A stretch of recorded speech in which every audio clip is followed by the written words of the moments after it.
जी नमस्कार साथियों, स्वागत है आप सबों को आपकी अपने YouTube channel RS diamond official में। साथियों कैसे हैं आप लोग? आशा करता हूं आप लोग अच्छे होंगे। साथियों आज का वीडियो आप लोगों के लिए काफ़ी ज़्यादा महत्वपूर्ण होने वाला, चूँकि बिहार में राशन डीलर की बम्पर बहाली का आगाज़ हो चुका है। जी हाँ दोस्तों, बिहार में राशन डीलर अगर आप बनना चाहते हैं और अगर आप 10वीं पास हैं तो आपके लिए बड़ा मौका आ चुका है कि बिहार में 8856 पदों पर राशन डीलर की भर्ती होगी प्रत्येक जिलावार। आज मैं आपको पूरी जानकारी प्रदान करूँगा। कुल मिलाकर आवेदन कैसे करें, चयन आपका कैसे होगा, नियुक्ति की प्रक्रिया को जानेंगे, साथ में आपको वेतन कितना मिलेगा, साथ में जिलावार आखिर जो है किस प्रकार से आपको आवेदन करने हैं, पूरी बातें आज मैं आपके सामने शेयर करने का प्रयास करूंगा। इससे पहले अगर आपने अभी तक चैनल को सब्सक्राइब नहीं किया है तो कर लीजिए, साथ में घंटी के आइकन को जरूर ही प्रेस कर लीजिए। साथियों मैं आप लोग को बता दूं कि कहीं न कहीं बिहार में अब जो है चुनाव से पहले राशन डीलर की भर्ती की प्रक्रिया को पूर्ण कराने की जिम्मेवारी जो है खाद्य प्रसंस्करण वो कहीं न आपूर्ति विभाग को दिया गया है। ऐसे में जल्द ही 8856 राशन डीलर की भर्ती की प्रक्रिया को कंप्लीट कराया जाएगा और खास करके 2025 में चरणबद्ध तरीके से जिलावार इसकी भर्ती की जा रही है। ऐसे में मैं आप लोग को तमाम चीज़ों को रूबरू करवाता हूँ कि आपको आवेदन कहीं-कहीं पे ऑनलाइन तरीके से भी हो रही है और कहीं-कहीं पे आवेदन आपको ऑफलाइन तरीके से भी हो रही है। जैसा कि आप लोग को दिख रहा यहाँ पर दिख रहा होगा स्क्रीन पर, यह बिहार सरकार का ऑफिशियल वेबसाइट है जहाँ पर आपको अपने फॉर्म जो भरने होंगे, यहाँ पर अपना जिला का नाम, उसके बाद आवेदक का पंचायत, यहाँ पर आपको अपने पंचायत भरने हैं, फिर आवेदक का नाम भरना है।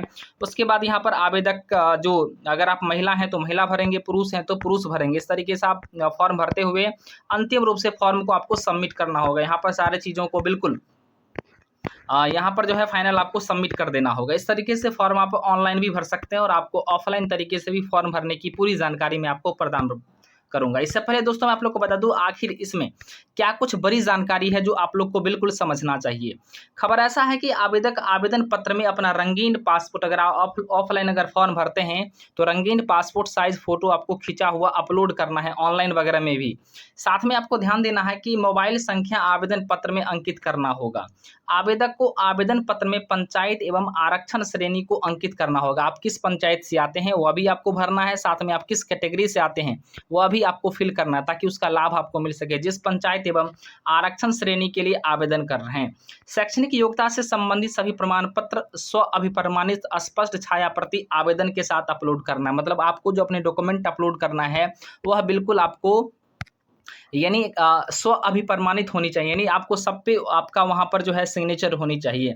आरक्षित श्रेणी के आवेदक को अंचल अधिकारी द्वारा निर्गत जाति प्रमाण पत्र की स्व अभिप्रमाणित छाया प्रति भी आपको अपलोड करना होगा। यानी जाति प्रमाण पत्र भी अगर आप लाभ उठाना चाह रहे हैं तो आपको अपलोड करना पड़ेगा। साथ में यहाँ पर कहीं न कहीं जो है पुलिस अधीक्षक शिवहर द्वारा आचरण प्रमाण पत्र अगर है आपके पास वह भी, यानी जिस जिले से आप आते हैं उस जिले का आचरण प्रमाण पत्र भी आपके पास है तो अपलोड कर देंगे। उसके अलावा मैं आप लोग को जो महत्वपूर्ण चीज़ है वो मैं आप लोग को बताने का प्रयास करता हूं। दोस्तों यहाँ पर जो है समय सीमा, आपको सबसे अच्छी बात यह है कि प्रमाण पत्र अगर आपको है, आपके पास 10वीं है, 12th है या ग्रेजुएशन है या पीजी है, तो मैक्सिमम जितना भी हायर एजुकेशन आपके पास है वो आप सारे के सारे डॉक्यूमेंट ज़रूर अपलोड करेंगे। आप हायर वाला ज़रूर कीजिएगा ताकि यहाँ पर आपको प्राथमिकता दिया जाना है। लेकिन सबसे मैं अच्छी चीज़ आप लोग को बता दूं कि फिलहाल जो शिवहर में वैकेंसी आ चुकी है, मैं आप लोग को बता दूं या शिवहर में आवेदन का प्रक्रिया भी आरंभ हो चुका और इससे पहले मुंगेर और जहानाबाद या तमाम ऐसे महत्वपूर्ण जिला है उसको भी लेकर के हम लोग बात करेंगे। लेकिन इससे पहले आप लोग जान लीजिए कि समान पात्रता और चयन का प्रक्रिया, इसमें न्यूनतम 10वीं पास है। अगर आप 10वीं पास है तो भी फॉर्म भर सकते हैं, अगर आपने पीजी कर रखा है तो भी आप फॉर्म भर सकते हैं। लेकिन यहाँ पर जो प्राथमिकता या वरीयता दी जाएगी हायर एजुकेशन वाले को दिया जाएगा। अगर आप पीजी हैं तो बिल्कुल पीजी से फॉर्म भरिए ताकि आपको यहाँ पर बिल्कुल आपको यहाँ पर फायदा, आपको वरीयता या प्राथमिकता दिया जाना है। उम्र सीमा को लेकर बात करें, 18 से लेकर के 50 वर्ष तक सारे के सारे अभ्यर्थी फॉर्म भर सकते हैं, कोई दिक्कत की बात नहीं है। आपके पास जो एजुकेशन होना चाहिए, अगर कोई कंप्यूटर डिग्री है आपके पास, डीसीए या डीसीए, तो लगा सकते हैं, नहीं है तो कोई दिक्कत की बात नहीं है, ये मैंडेटरी नहीं है।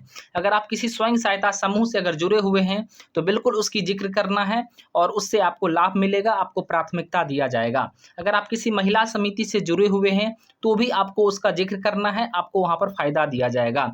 पूर्व सैनिक या शिक्षित हैं या बेरोजगार है या स्थानीय निवासी है, इसकी पूरी जानकारी आपको देना पड़ेगा। मतलब साफ साफ शब्दों में कह लें तो अगर आप किसी महिला संगठन से है, स्वयं सहायता समूह से है, तो कहीं न कहीं आप ज़रूर, या पूर्व सैनिक हैं, तो ज़रूर आपको वहाँ पर, या शिक्षित बेरोज़गार है, तो उसकी जानकारी आपको देना होगा ताकि वहाँ पर आपको बिल्कुल प्राथमिकता या वरीयता का लाभ आपको बिल्कुल आसानी से मिल सके। आवेदन जो आपको करना है, बिल्कुल यह आवेदन आपका ऑफ़लाइन, ऑनलाइन दोनों मोड में हो सकता है, और ख़ास करके अगर ऑफ़लाइन में करते हैं तो आपको अपने फ़ॉर्म को जाकर के कार्यालय में निर्धारित फ़ॉर्म को दस्तावेज़ के साथ आपको जमा करना होगा। आपकी जो सिलेक्शन का प्रोसेस है वो मेरिट लिस्ट के आधार पर होना है, यानी आपके जो मार्क्स होंगे उस मार्क्स के आधार पर आपका सिलेक्शन होगा। कहीं-कहीं पे पहले लॉटरी के माध्यम से भी हुआ करता था, लेकिन कहीं-कहीं अब जो की जाती है वो मेरिट लिस्ट के माध्यम से की जाती है, और इस मेरिट लिस्ट में कहीं न कहीं आपके मार्क्स को प्राथमिकता दिया जाता है। तो आप जितने सारे डिग्री आपके पास हैं, मैक्सिमम आपके पास जो चीज़ें होंगी, अगर आप पीजी कर रखे हैं तो पीजी ज़रूर डालिएगा, ग्रेजुएशन कर रखे हैं तो ग्रेजुएशन ज़रूर डालना है।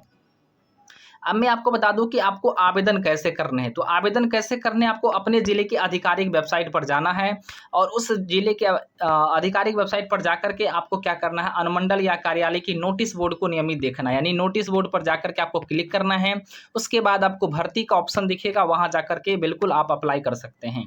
ज़रूरी द दस्तावेज़ में अगर बात करें, जैसे मुंगेर है, शेखपुरा है, इसमें आवेदन हो चुका है, अब जो है शिवहर की बारी है। इसके बाद धीरे-धीरे अन्य सारे ज़िलों में भी इसकी जो प्रक्रिया है वो प्रारंभ हो गई है। आवास प्रमाण पत्र, जाति प्रमाण पत्र, शैक्षणिक प्रमाण पत्र, बैंक का डिटेल और तमाम ऑनलाइन चीज़ें आपको यहाँ पर प्रदान करने होंगे। अगर ऑफ़लाइन भरते हैं तो ऑफ़लाइन आपको उस फॉर्म लेकर के सारी चीज़ों को अच्छे से भर करके, डॉक्यूमेंट्स लगा कर के आपको बिल्कुल कार्यालय में जमा कर देना है। उसके बाद जो है, जैसे ही कार्यालय में आप फॉर्म को जमा करते हैं, उसके बाद ज़रूर आपको रिसिप्ट ले लेना है, ताकि रसीद आप ले लेंगे तो इससे आपकी यह जानकारी होगी कि आपने फॉर्म को जमा किया है। जैसे शिवहर की बात करें तो शिवहर में फ़िलहाल जो है वैकेंसी आ चुकी है, और शिवहर की वैकेंसी जो है इसी तरीके से अन्य ज़िलों में भी आपको वैकेंसी, बिल्कुल मैं आप लोग को बता रहा हूँ कि अन्य ज़िलों में भी वैकेंसी आपको कैसे अप्लाई करना है वो भी बता रहा हूँ। तो यहाँ पर शिवहर का फ़िलहाल जो है स्टार्ट हो चुका है। शिवहर में टोटल जो है 28 सीट है, जिसमें ईबीसी, बीसी, एससी, एसटी को यहाँ पर बिल्कुल उसके हिसाब से उनको लाभ भी मिलेगा। और ख़ास करके यहाँ पर जो मैं आप लोग को बता दूँ, टोटल 28 सीटों में पुरनहिया में 3 सीटें हैं, पिपराही में 6 सीटें हैं, शिवहर में 9 सीटें हैं, और डुमरी कटसरी में 5 सीटें हैं, तरियानी में 5 सीटें, टोटल 28 सीटें हैं। वैसे भी बिहार का सबसे छोटा ज़िला है, तो कहीं न कहीं यहाँ पर जो है इसका क्षेत्रफल भी कम है, ज़िला भी छोटा है, तो कहीं न कहीं साथ ही यहाँ पर इस हिसाब से इसका जो है 28 सीटें प्रदान की गई है। ऐसे आप जिस जिला से बिलोंग कर रहे हैं, उस जिला का नाम ज़रूर कमेंट बॉक्स में लिखिए, ताकि उस जिला का मैं वैकेंसी को अपडेट कर सकूं, और जैसे ही उसकी अप्लाई का प्रोसेस स्टार्ट होता है तो मैं आप लोग को बिल्कुल जानकारी दे सकूं। अररिया, भागलपुर, पटना और दरभंगा, इस 4 जिले में जल्द ही जो है बहाली का प्रक्रिया शुरुआत हो रहा है, यानी इसी मंथ में देखने को मिलेगा। इसके बाद आपको अन्य जिलों का भी नोटिफिकेशन आपको जल्द से जल्द, चुनाव से पहले आपको सारी की सारी प्रक्रिया पूर्ण करा लेना है। मतलब साफ-साफ शब्दों में कह लें तो कहीं न कहीं साथ ही आपको 8856 पदों पर जल्द ही बहाली का प्रक्रिया जो है पूर्ण करा लिया जाएगा चुनाव से पहले, और यह बिहार सरकार के द्वारा जो है दी गई एक बड़ी जानकारी है। तो दोस्तों, कहीं न कहीं आप किस जिला से बिलॉन्ग करते हैं, कमेंट करके ज़रूर बताएँ, ताकि उस जिला का मैं रिक्ति, साथ में उसके आवेदन का प्रक्रिया या तमाम चीज़ों को रूबरू करा सकूँ। तब तक के लिए धन्यवाद। जय हिंद। देखते रहिए आरएस डायमंड ऑफिशियल को। चैनल को लाइक करें, सब्सक्राइब करें और शेयर ज़रूर करें।